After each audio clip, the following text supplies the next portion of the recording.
안녕하세요. 기생충 박물관 학예사 류재인입니다. 기생충 박물관을 찾아주신 여러분 반갑습니다. 요즘 코로나19로 인해 박물관, 미술관에도 자유롭게 못 가고 많이 답답하시죠? 저희 기생충 박물관의 이번 집콕 프로그램에 신청해주신 많은 분들께 감사드립니다. 저희가 준비한 영상을 집에서 편하게 보시면서 부담 없이 생명과학 분야 학습을 재미있게 할 수 있도록 준비해 보았습니다. 이번 교육의 주제는 바로 현미경인데요.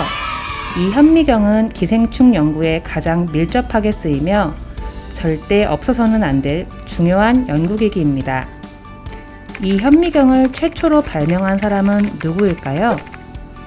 여러 문헌을 살펴보면 1590년대 네덜란드의 안경 제작자인 자카리아스 얀센을 비롯하여 갈릴레이, 레벤후크 등을 현미경의 최초 발명자로 거론하고 있는데요. 두 개의 렌즈를 통해 물체를 관찰하면 사물이 크게 보인다는 점을 착안한 것이 현미경의 시작입니다. 이러한 현미경의 발명으로 세균이나 미생물의 존재가 밝혀지기 시작했는데요. 네덜란드의 과학자 레벤후크는 현미경을 통해 사람의 정자를 최초로 발견하기도 하였습니다. 이후 영국의 과학자 로버트 훅은 식물의 세포 구조를 관찰하며 세포라는 용어를 처음 사용하기 시작했고요. 또한 현미경으로 사물을 자세히 관찰하기 위해서는 빛이 필요하다는 점을 알아내기도 하였습니다. 현미경은 첨단 과학 장비로 현미경의 발전은 곧 과학의 발전일 정도로 중요한 역할을 현재까지 담당하고 있습니다. 자, 이러한 유구한 역사를 가지고 있는 현미경. 이제 박사님의 설명과 함께 종이 현미경 만들기를 체험해 볼 건데요. 종이 현미경 만들기는 저희가 직접 만들어 보니까 매우 꼼꼼하게 만들어야 되더라고요.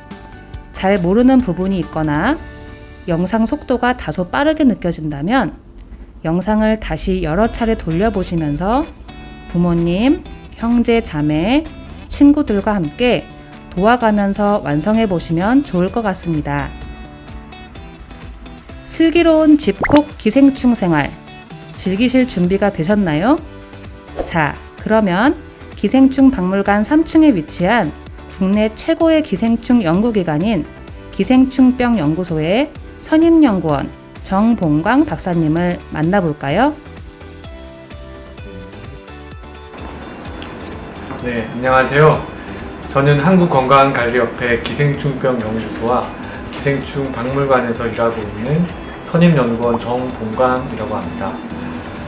기생충병 연구소에서는 국내 기생충 질환의 감염 실태 조사뿐만 아니라 임상에서 오는 기생충 감염 환자들에 대한 진단 및 그리고 새로운 치료 방안에 대해서 연구하고 있습니다.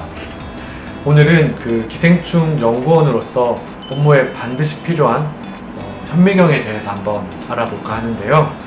현미경은 기생충 연구는 물론이고 생명과학 그리고 의학 분야에 없어서는 안 되는 필수 연구기기입니다.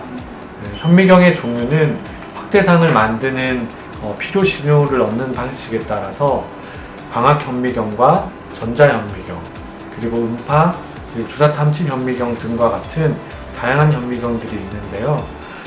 이 중에서 저희가 주로 사용을 많이 하고 있는 광학 현미경에 대해서 한번 알아보도록 하겠습니다. 그럼 저희가 실제 병원에서 의뢰받은 이 슬라이드를 현미경에 올려서 한번 관찰해 보도록 하겠습니다. 우선 현미경의 구조부터 이해하셔야 될 텐데요. 바로 여기 있는 구조가 바로 재물대입니다.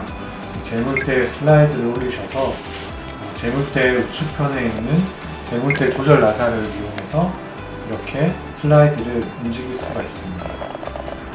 그리고 이 좌측이랑 우측에 보면 이렇게 큰 동그란 나사가 보일 텐데 이게 바로 재물대를 위 혹은 아래로 움직이는 조동나사, 위동나사입니다. 이걸 통해서 슬라이드 위에 있는 대상의 초점을 맞추게 되고요. 그리고 바로 이 슬라이드 위에 있는 여기 있는 렌즈가 바로 대물 렌즈라고 하는데요. 이 대물 렌즈는 배율에 따라서 이렇게 돌려서 배율에 따라서 저희가 대상을 관찰할 수 있습니다. 보통 크게는 4배, 그리고 10배, 그리고 40배, 100배 총 4개의 렌즈로 구성이 되어 있고요.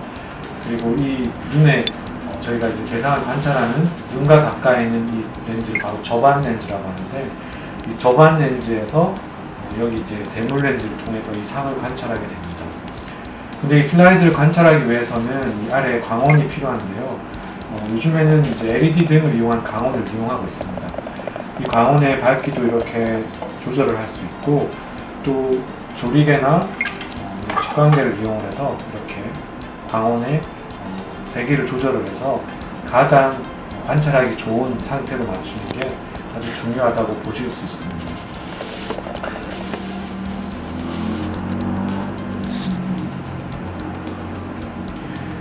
네, 과거 우리나라는 기생충이 만연하는 기생충 왕국이었습니다.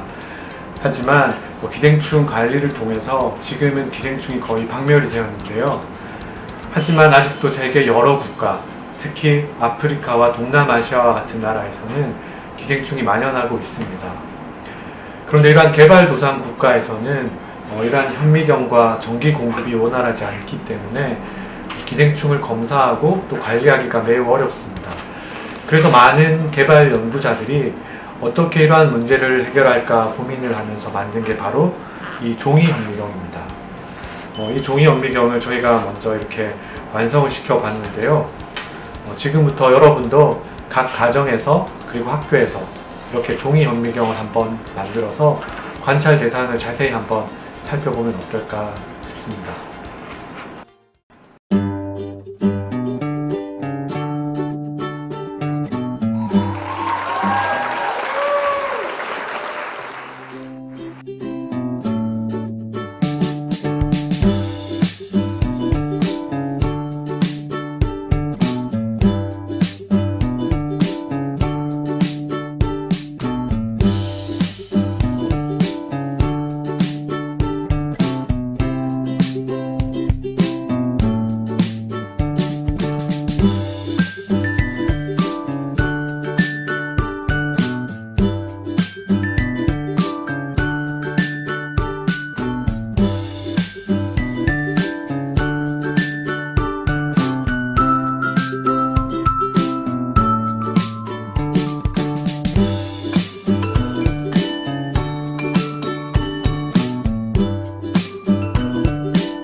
종이로 만든 현미경이지만 생각보다 잘 관찰될 수 있죠.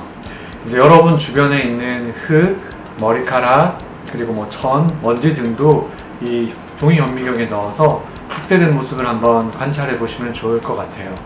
우리가 매일 대수롭지 않게 보는 것도 완전히 새로운 모습으로 보일 수 있을 것입니다. 호기심을 잃지 말고 탐구하는 정신으로 늘 꿈을 키워가는 여러분이 되었으면 좋겠습니다. 지금까지 기생충병연구소의 정봉관이었습니다. 감사합니다. 여러분, 종이 현미경 잘 만들어 보셨어요? 예를 들어 폐 조직 내에 침윤된 폐흡축란의 절편 슬라이드를 함께 관찰해 보겠습니다. 일반 광학 현미경으로 본 모습이 바로 이 사진이고요. 우리가 만든 종이 현미경으로 본 모습이 바로 이 사진입니다. 거의 큰 차이가 없을 정도로 종이 현미경의 성능이 좋다는 것 알 수 있겠죠? 박사님이 말씀한 것처럼 우리 주변의 다양한 먼지, 머리카락, 흙과 같은 얇고 작은 물체들을 넣어서 한번 관찰해 보세요.